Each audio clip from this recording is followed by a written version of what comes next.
In our series, Houses from Hell, we took a look at houses that have been abandoned and have become eyesores for neighbors. In part 5 of our series, we take a look at the buildings from hell that have been sitting throughout the capital city, attracting crime and bringing down property values. 49 News reporter Liz Zamora looks at deteriorating properties pointed out by your phone calls and emails. People see empty apartments, they start breaking in. Teresa Galvin has lived in Southeast Topeka for more than 20 years, but for the past 4 years, the Bentwood apartments directly across from her house have sat empty. Galvin says she saw 2 men break into the apartments once, and she immediately called the police. One of them ran, but they caught him down the street. A spokesman for the management company says the owners have been trying to sell the property and have applied for grants for renovation, but haven't had any luck. I'd like to see the apartments rebuilt. I really would, for low income. City's got me out of business. Jerry Pinner called us because he was worried his salvage yard located in Southeast Topeka would turn into a business from hell.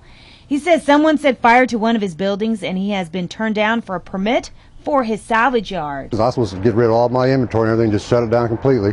I can't use it for anything. I know that there are drugs being sold in the area. Ed Lohman is worried about these apartments located in the 1300 block of Southwest Fillmore.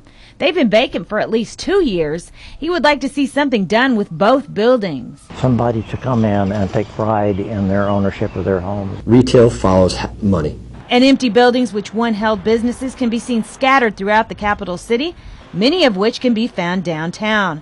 Commercial real estate agent Mike Moore says he would like more businesses to consider moving downtown. We have not had our focus on downtown redevelopment. Moore says many of the vacant buildings throughout the capital city were born before the American with Disabilities Act was passed in 1990. If you can't get your clients in your building, that's a problem.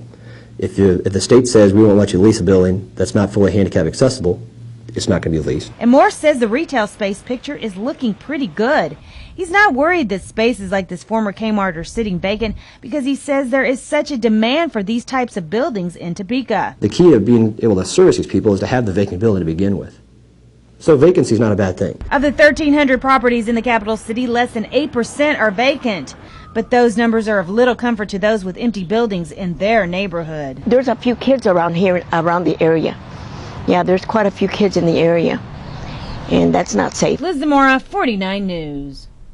Now on Wednesday, we will take all of the information gathered from your phone calls and take your concerns to local officials to try and affect change in your neighborhoods, and we will follow the process until the end. If you have missed any of our stories from our Houses of Hell series, you can find them on our website, 49abcnews.com.